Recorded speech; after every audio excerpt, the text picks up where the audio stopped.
Bien, buenos días muchachos. La clase de hoy sería entonces el hombre según Platón. Bien, recordemos la clase pasada hicimos el hombre según Sócrates, anteriormente los sofistas, ¿no? Y antes de ellos pues a los presocráticos. Ahora, tomemos en cuenta que acá Platón se encuentra en otro periodo, ¿ya? Platón se encuentra en el periodo ontológico. Como lo mencionamos antes, los sofistas y Sócrates se encontraban en el periodo antropológico, ¿ok? Ahora Platón se encuentra en el siguiente periodo, que sería el ontológico, O-N-T-O, ¿no? Ontos, que significa ser, o sea, lo que existe, lo que es. Bien, este periodo entonces es el periodo ontológico donde está Platón y también su discípulo Aristóteles, ¿no? Ellos dos van a ser los más importantes personajes que van a representar a este periodo. Y cronológicamente se encuentra pues en el siglo IV antes de Cristo, ¿no? Aproximadamente. Recuerden que Sócrates estaba en el siglo V, ¿no? El siglo de las luces, el siglo de Pericles también llamado, pues, ¿no? El siglo de la ilustración antigua, por decirlo así, ya, porque en ese momento florece la democracia también. Bueno, a ver, sigamos con el tema de Platón, el siglo IV antes de Cristo y su periodo ontológico. Bien, como vemos, acá tenemos a Platón, siglo IV a.C., y acá hay un pequeño cuadro donde hay un resumen sobre la división que va a hacer Platón respecto al alma del hombre, ¿no? Esta es la figura de Platón, ya hay que reconocerla, para no confundirla de repente con la figura o escultura, bueno, de otros personajes de la antigüedad. Bien, entonces aquí veamos. Platón lo que hace es dividir el alma en tres partes, ¿no? Tres campos en el cual se divide el alma cuando ingresa al cuerpo, ¿sí? Pero cuando cae, cuando llega al cuerpo, cuando está dentro del cuerpo, pues se divide en tres partes, ¿no? Bien, y dependiendo de eso, pues vamos a encontrar en qué zona o área del cuerpo del hombre se encontrará esa parte del alma. Y acá tenemos pues la relación con el carro alado, ¿no? Que va a ser una especie de cuento, mito que va a contar Platón, que eso lo vamos a ver en el siguiente diapositiva. Y aquí tenemos pues las virtudes que se van a producir por el dominio o el control, pues, ¿no?, correcto de esas partes del alma. Y aquí tenemos pues el tipo de hombre, ¿no?, que se encuentra en la sociedad, que va a hacer uso de esa virtud porque controla adecuadamente esa parte del alma. Bien, tenemos aquí entonces el alma racional, ¿no?, es decir, la razón, el intelecto. Esa alma racional, según Platón, se va a encontrar en el cerebro. Bien, ahora, esa alma racional que se encarga pues de pensar, razonar, va a producir una virtud. Esa virtud la va a llamar Platón la prudencia. Bien, y en el caso del alma irascible, el alma irascible va a contener lo que son las emociones, ¿ok? Las emociones, los estados de ánimo, nuestra voluntad. Y para Platón, esas emociones, estados de ánimo se encuentran en el pecho, ¿no? En los pectorales, en el pecho. Ahí se encuentran nuestra voluntad y las emociones. Y según lo que nos dice Platón, la virtud que se va a lograr producir por el dominio, ¿no?, o el predominio, el correcto uso de estos contenidos, ya, de las emociones, sería pues la fortaleza, ¿no? La fortaleza es aquella virtud que es capaz de poder controlar, ¿no?, y dominar adecuadamente estas emociones y estados de ánimo. Y según Platón, pues son los guerreros, ¿no?, este tipo de hombre, los guerreros, los que poseen la virtud de la fortaleza, porque saben pues controlar sus emociones y estados de ánimo, ¿no? Obviamente los guerreros, al estar en la guerra, pues tienen que saber controlar esas emociones, no dejarse llevar por la ira de repente, o por el egoísmo tal vez, ¿no?, o por el miedo. ¿Ok? Ellos poseen esa virtud entonces. Cierto, y como habíamos comentado antes, en el caso del alma racional y su virtud, que es la prudencia, el tipo de hombre que contienen este tipo de virtud serían los filósofos. ¿Okay? Recuerden que filósofo sería el amante de la sabiduría, ¿no?, el que busca la verdad, o el que está más cerca de la verdad. Por lo tanto, el filósofo es el que contiene la prudencia, o como Platón también lo llama algunas veces, la sabiduría, ¿ya? La prudencia o sabiduría, ¿ya?, es lo que se obtiene del el control adecuado de nuestra alma racional, ¿no? Bien, y por eso es que acá está gobernante, porque para Platón esos filósofos, ya, los que están más cerca de la verdad entre todos, deberían ser los que gobiernen el Estado, ¿no? Gobiernen la sociedad, porque son los mejores hombres, al parecer, de Platón, ¿ya? Por eso acá está como gobernantes, ¿ya? Pero démonos cuenta que esos gobernantes son los filósofos, lo que Platón llamaría, pues, en su tiempo, en sus obras, como el rey filósofo, ¿no? La teoría del rey filósofo. Pero que bueno, en su tiempo no le funcionó muy bien, ¿no? Porque él intentó hacer eso, convertir a los grandes gobernantes, que muchos de ellos eran unos tiranos, unos dictadores, ¿no? Convertirlos en filósofos, hombres justos, prudentes, pero no lo logró como él quería, ¿no? Además casi muere en sus 2-3 intentos que trató en sus viajes. Bueno, y el alma concupiscible, ¿ya? El alma concupiscible se refiere, pues, a estos contenidos que tienen que ver, se relacionan con el placer, ¿ya? El placer, sobre todo el placer físico, el placer corporal, ¿ya? Esta satisfacción corporal, sensual, si queremos llamarlo, ¿no? Estos beneficios que uno obtiene hacia su cuerpo, hacia nuestra parte material. Por eso es que acá lo tenemos abajo, ¿no? Como referencia a que es la parte más mundana, más baja, menos virtuosa, podríamos llamarlo también, ¿no? Porque estos contenidos son los que distraen más al hombre, los que lo alejan más de la verdad. Un hombre que está entregado, ¿no? Entregado por completo hacia los placeres del cuerpo, pues es un hombre que pocas veces va a pensar, ¿no? O está muy alejado de lo que es la verdad, el pensamiento, las virtudes.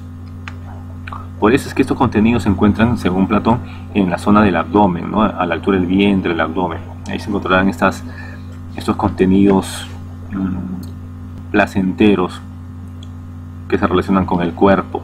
Pero, a pesar de ello, si es que nosotros sabemos controlar, sabemos dirigir, ¿no? Adecuadamente estos placeres, ¿ya? Y eso obviamente es porque sería para esta persona su campo, ¿no? Su campo de desenvolvimiento. Se puede obtener una virtud, y esa virtud sería la templanza, ¿ya? La templanza se refiere entonces a esta capacidad de poder tener un correcto manejo de esos contenidos, ¿no? Que tienen que ver con los placeres y satisfacción, beneficios del cuerpo. Y aquí encontramos a otro tipo de hombres, que serían los artesanos, también digamos los trabajadores, los productores, los artistas, los comerciantes. Bien, estoy tratando estos conceptos como si fueran sinónimos, ¿ya? Obviamente no son sinónimos, ¿no? Hoy en día hacemos algunas diferencias, pero los trato como sinónimos en el sentido de que todos esos que he nombrado son las personas que se dedican al correcto uso y control de estos placeres, ¿no? Que son parte del cuerpo. Por ejemplo, el artesano, cuando hace, no sé, cosas tan sencillas como una vajilla, una olla, ¿no? Ya está creando algo, está produciendo algo para la satisfacción de la persona, para alguna necesidad. Recuerden que esto que he nombrado, ya, los placeres, serán, la satisfacción, placeres físicos, ¿no? Corporales, los placeres del cuerpo, se generan porque tenemos necesidades, ¿cierto?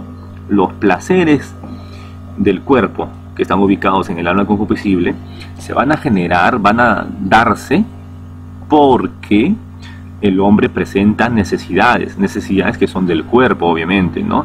Cuando uno tiene necesidades del cuerpo, pues se tiende, ¿no? Se inclina hacia buscar algo que pueda satisfacer ese cuerpo. Por ejemplo, algo muy sencillo. Si el cuerpo necesita, por ejemplo, alimentarse, ¿cierto? Tiene hambre o tiene sed, ¿no? Tiene hambre, ¿ya?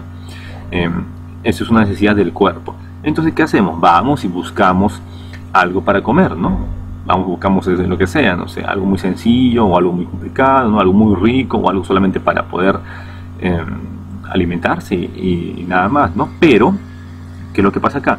Si uno, por ejemplo, se deja llevar por esta necesidad y los placeres que obtiene al cubrir esta necesidad, ¿qué pasará? Que la persona, por ejemplo, se va a entregar por completo a esto y se va a alejar mucho más cada vez de su objetivo de todo hombre, que debería ser, pues, buscar la verdad, ¿cierto?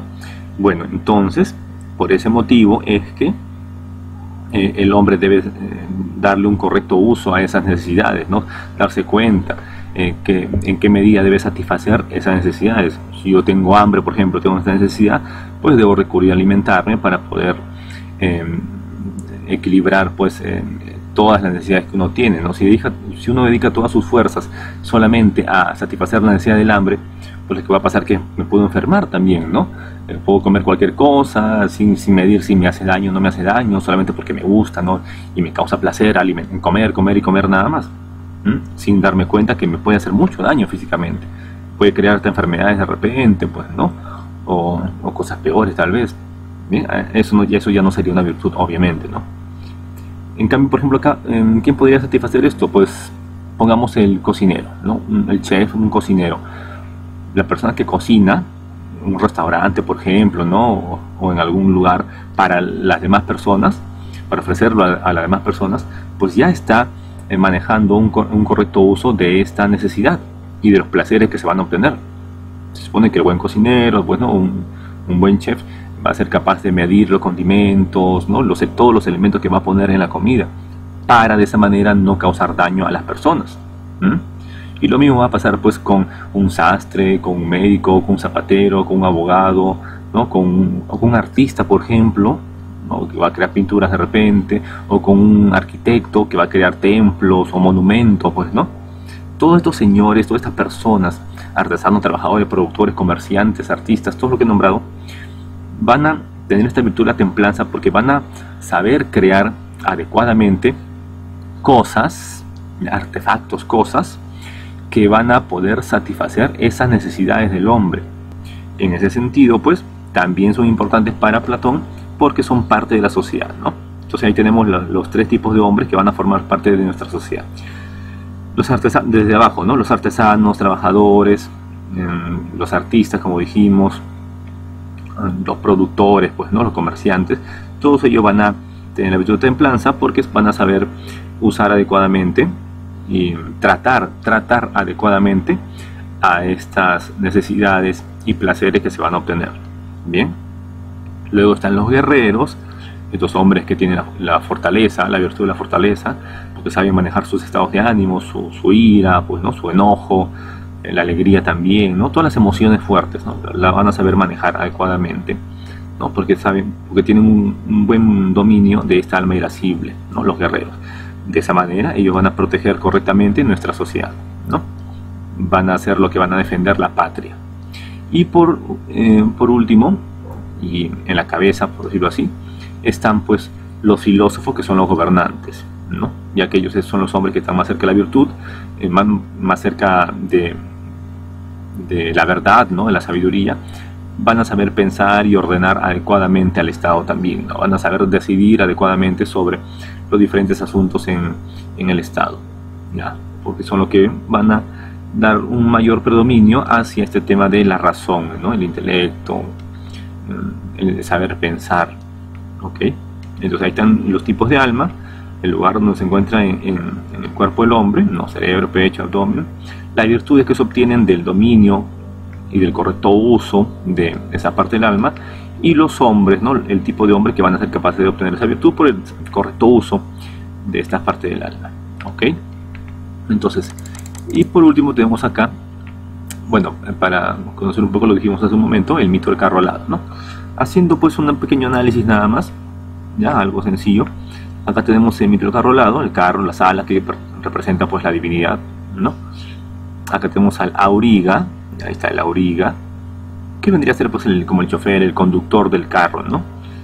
Que sería el que va a darle un correcto uso a su alma racional, ¿no? Es el alma racional, representa al alma racional el auriga, el conductor, que conduce, que controla, ¿no? Que debe dirigir a estas dos otras partes del alma. Al alma apetitiva, también llamada alma concupiscible, como lo dijimos hace rato, ¿cierto? Alma apetitiva o alma concupiscible. Ya, pues las dos se refieren pues a esas necesidades o placeres del cuerpo, ¿no? Apetitiva, tengo apetito, o sea, tengo deseos, ¿no? Quiero lograr obtener un cierto tipo de placer, ¿no? El alma apetitiva, los apetitos. Ya, que vendría a ser el caballo negro, ¿no? Como si fuera el caballo malo, el caballo que más puede llevarnos a la desobediencia, ¿no? Alejarnos del camino correcto. Luego está el caballo blanco, que sería el caballo bueno, por llamarlo así, ¿no? que suele ser más obediente, que representa el alma irascible, como ya explicamos hace rato, ¿sí? Las emociones, estados de ánimo, ¿no? Ahí está la fortaleza. Bien, se supone pues que el chofer, bueno, el conductor, o sea, el auriga, el alma racional, debe controlar adecuadamente a estas dos partes del alma. No es que las debe eliminar, claro que no, ¿cierto? Ese caballo negro, por ejemplo, que representa el alma apetitiva, no es que lo va a eliminar. O sea, no debemos eliminar las necesidades. No debemos olvidarnos y no pensar para nada en estas necesidades del cuerpo, ¿cierto? Claro que no. Eso sería muy absurdo. Sino que debemos hacer un uso correcto de ello, ¿ya? Y para eso está el auriga, ¿no? El alma racional, que debe saber en qué momento, pues, da un cierto paso a esta alma apetitiva, ¿no? Para que se pueda satisfacer, para que pueda tener esos placeres físicos, ¿no? Del cuerpo, que es necesario en algunos casos. Y también debe saber controlar, pues, a esta alma irascible, ¿no? Los estados de ánimo, ¿ya? El alma racional se supone que debe estar debe tener el control de estas dos partes del alma. Pero no siempre suele ser así, ¿cierto? Como lo habíamos dicho en clase, algunas veces pasa que, por ejemplo, ¿no? El ejemplo que habíamos dado antes de un delincuente, el pirañita. El pirañita de repente, como vemos, ¿no? Como todo el mundo ve y conoce seguramente, no suele dirigir su vida, ¿no? En su camino, por su alma racional. O sea, no es su alma racional la que dirige el camino de su vida.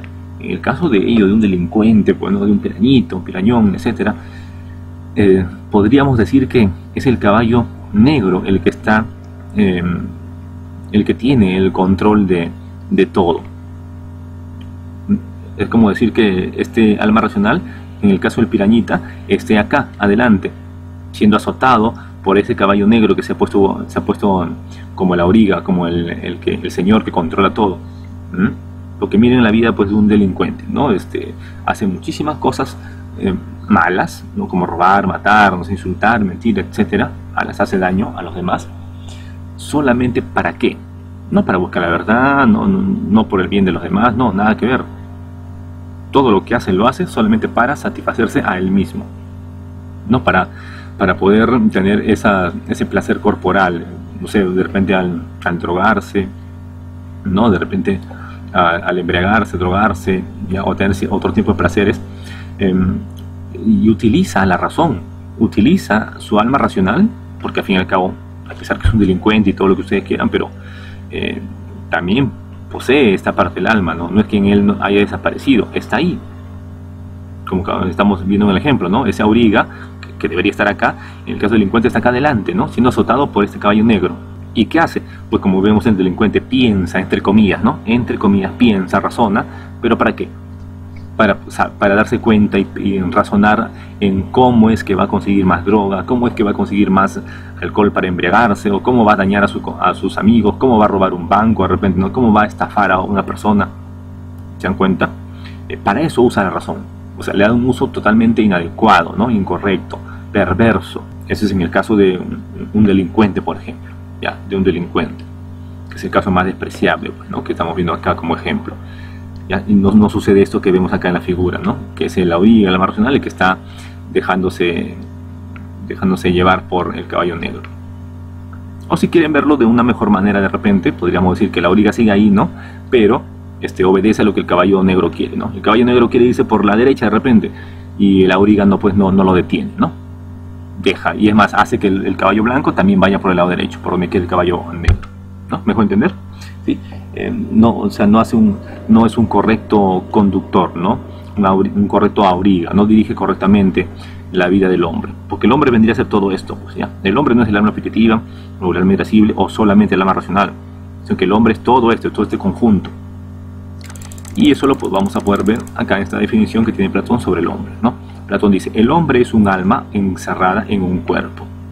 Bien, el hombre es, ¿qué es? Todo esto que está acá, todo lo que está después de eso, ¿ya? El hombre no es solamente el alma, el hombre no es solamente cuerpo, ¿ya? Por si acaso, hay que aclarar eso. El hombre es un alma que está encerrada en un cuerpo. Y como habíamos dicho en clase, no vayan a pensar o a confundirse diciendo que el hombre es un alma que está dentro de un cuerpo. No, eso estaría mal, eso sería un error. Aunque pareciera que está bien, pero sería un error. Porque cuando alguien dice que el hombre es un alma dentro de un cuerpo, pues estaría pensando también de repente que está bien que esté el alma dentro del cuerpo, ¿no? O podría pensar pues que no hay nada malo en eso. O podría pensar que el alma quiere estar dentro del cuerpo y que la pasa muy bien de repente, ¿no? O podría pensar que el alma, su destino del alma es estar dentro del cuerpo, ¿no? Y ahí es donde el alma está completamente bien. No, nada que ver. Porque si usamos la palabra encerrado, a ver, usamos otros sinónimos, ¿no? Encerrada, aprisionada, encarcelada, ¿ok? Ya, esa es la idea. Es un alma encerrada en un cuerpo. ¿Qué significa esto? Significa pues que el alma quiere realmente salir de ese cuerpo. Significa que ese cuerpo es una cárcel. El cuerpo sería una cárcel para el alma. Para Platón, el cuerpo es la fuente de todos los males. Para Platón, el cuerpo es el que genera todas nuestras necesidades. Sufrimos, lloramos, estamos tristes o con cólera, con ira, por el cuerpo. Charlie me golpea, por ejemplo, en el hombro, ¿ya? Me da un golpe muy fuerte en el hombro y me duele, obviamente. ¿Por qué me va a doler? Según Platón, como lo viera Platón, ese dolor que yo tengo porque alguien me golpeó en el hombro, no es tanto por la persona que me golpeó en el hombro, sino que porque yo soy un ser físico también. Tengo un cuerpo y ese cuerpo es al que le duele ese golpe. El cuerpo es el que genera el dolor en todo caso. Bien. No es el alma. Nadie puede golpear nuestra alma, ¿cierto? Nadie puede agarrar un pedazo de nuestra alma y destruirla. Nadie puede agarrar nuestra alma y cortarla, ¿no? en varios pedacitos. Nadie puede tirarle un puñete al alma, pero sí al cuerpo.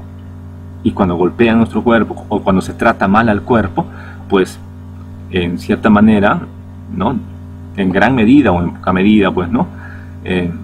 Va a terminar también dañando a nuestra alma, ¿no? Lo que hace en nuestro cuerpo también puede dañar el alma, podría, ¿no? En la mayoría de casos hace eso, dañan mi cuerpo y de cierta forma también están indirectamente dañando nuestra alma. ¿Se dan cuenta? El alma, en cambio, el alma no es su cuerpo, pues el alma no es material. El alma es inmortal y por ese motivo también pues es inmaterial. Como ya habíamos dicho, nadie agarra nuestra alma, nadie toca, la hace sangrar, pues no, nadie hace eso. Ahora, ¿por qué está esa alma encerrada en un cuerpo? ¿No? Uno se pregunta, entonces, ¿por qué está ahí el alma? ¿No? ¿Por qué no sale de una vez? Y alguno podría decir, pues entonces hay que suicidarnos, dirían algunos, ¿no? Nos suicidamos y se acaba todo, nuestra alma sale, ¿no? Y abandona el cuerpo. No, como dijimos en clase, para nada. Esto sería pues un error, esto sería, si que lo vemos desde una visión cristiana, sería un pecado, ¿cierto? Sería un pecado, como en muchas religiones pasa, es un pecado que uno se quite su propia vida, porque en realidad, en el fondo, no es el alma nuestra realmente. Esa vida que tenemos, esa vida que se nos ha dado a nosotros como hombres, no es nuestra. No es que yo o tú haya dicho, quiero tener vida en un determinado momento, ¿no? Y ¡pum! Apareció tu vida, ¿no? Y comenzaste a vivir. No, eso no pasó. Sino que la vida que tenemos se nos ha dado la vida. Nosotros no hemos pensado en tener vida, nosotros no hemos elegido tener vida. Y ustedes dirán entonces, los que nos han dado la vida son nuestros padres. Bueno, sus padres, al fin y al cabo, no son los que han construido la vida. Han sido partícipes, claro, ¿no? Han sido un medio para poder generar nuestras propias vidas. Pero para Platón y los antiguos de esa época, los que realmente han generado, son dueños de nuestra vida y nos han dado la vida, son los dioses, ¿no? En nuestro caso, en el cristianismo sería Dios, ¿no? Son los dioses. Es Dios o los dioses los que nos han dado la vida y por lo tanto ellos nos dan la vida y ellos también nos quitan la vida. Nosotros no tenemos ningún derecho a quitarnos la propia vida. Que en este sentido podríamos decir que es nuestra vida, ¿no? Pero que no nos ha sido no ha sido dada pues realmente por los padres o por nosotros mismos, sino que por los dioses o por Dios. ¿Ya? Es Dios o los dioses los que nos han dado la vida, que debe quedar claro eso. Ellos son nuestros tutores, los señores, los amos de nuestras vidas al fin y al cabo, ¿ya? Y debemos tener un gran respeto por ellos. Ellos deciden en qué momento nos vamos a ir de la vida y vamos a morir. Si decimos esto, obviamente también entonces esto se presupone que como no somos capaces o no debemos, mejor aún, no debemos porque está mal, no debemos quitarnos nuestra vida, pues mucho menos debemos quitar la vida de otro, peor aún, ¿cierto? Peor aún. ¿Por qué no debemos quitar la vida de otro? ¿Por qué no debemos quitarnos nuestra propia vida? Porque no somos dueños de nuestra vida, ¿ya? Sino que lo son los dioses. Ellos realmente nos dieron la vida. Decidieron en qué momento vamos a nacer, decidieron qué va a ser de nuestra vida, y al final también van a decidir en qué momento se nos va a quitar la vida. ¿Ok? Bien, entonces esa es la idea que tiene Platón sobre el hombre, ¿ya? El hombre es un alma que está encerrada, aprisionada, encarcelada en un cuerpo, ¿ya? Bueno, ustedes dirán entonces, ¿por qué es importante saber esto, no? Porque de esa manera lo que primero debemos hacer entonces es llevar una vida correcta, una vida buena, una vida que esté conducida por nuestra razón, ¿no? Como vimos hace rato en el carro al lado, por ejemplo, una vida que esté conducida por razón, una vida que trate de acercarse a la verdad, en sus diferentes formas, podría ser, ¿no? Así como lo hace el filósofo, el guerrero o los artistas, ¿no? Comerciantes, ¿ya? Tratar de acercarnos a la verdad. Porque cuando llega la muerte, ya para Platón llega la muerte, lo que muere es el cuerpo realmente, ¿no? Lo que se desintegra sería el cuerpo. El alma sale porque es inmortal, ¿no? No puede morir. El alma es la vida. Donde está el alma le da vida a ese cuerpo, ¿ya? El alma saldría en ese momento entonces y podría ser capaz de ascender y, o sea, elevarse, ¿no? Ascender y unirse con los dioses, con las divinidades, con las grandes almas de los antiguos hombres también, ¿no? Y vivir ahí por miles de años. Podría, si es que esa alma está pura, limpia. Pero si el hombre, no, o sea, esa alma en el cuerpo, el hombre, esa alma mientras estaba en la tierra con vida en un cuerpo, decidió mal, se dejó llevar por sus instintos más básicos, más primitivos, como la violencia, o de repente entregarse hacia el caballo negro, como dijimos, ¿no? El alma apetitiva, sus deseos físicos, los deseos del cuerpo, ¿no? Si dedicó su vida a satisfacerse esa misma persona sola, egoístamente, y solamente se fijó en obtener más placer para su cuerpo, en ese caso, esa alma queda manchada, sucia. Y al momento de llegarle la muerte, esa alma que está sucia, impura, no va a lograr ascender y elevarse hasta la divinidad, ¿no? Hacia el mundo de los dioses. No. Sino que va a descender y va a caer, por llamarlo así, ¿no? Caer en otro cuerpo. Un cuerpo, según Platón, según su teoría, y esto viene de Pitágoras también, ¿no? Mucho antes todavía, va a caer en un cuerpo, como dijimos, que sea semejante a los males que ha cometido en su vida. Si he cometido muchos males, pues voy a terminar en un cuerpo desagradable también, ¿no? Un cuerpo que va a sufrir más. Así que podría yo, de repente, dependiendo del tipo de vida que lleva, de repente descender en otro hombre, tal vez, ¿no? Que también es un cuerpo más donde uno puede vivir. Y también hay tipos de hombre, ¿no? Vivir como filósofo, vivir como guerrero. Debemos recordar que el estar en un cuerpo es el comenzar a sufrir otra vez, ¿sí? Tener necesidades y sufrir al no obtener esas necesidades que el cuerpo necesita, que el cuerpo nos pide. Bien. Bueno, muchachos, esa es la idea entonces que maneja Platón sobre el hombre. Ya he tratado de decirlo de varias maneras para que ustedes puedan apuntar o entenderlo de otras formas también. ¿Ok? Y ya nos vemos hasta la siguiente oportunidad. ¿Sí, chicos? Hasta luego entonces, cuídense mucho.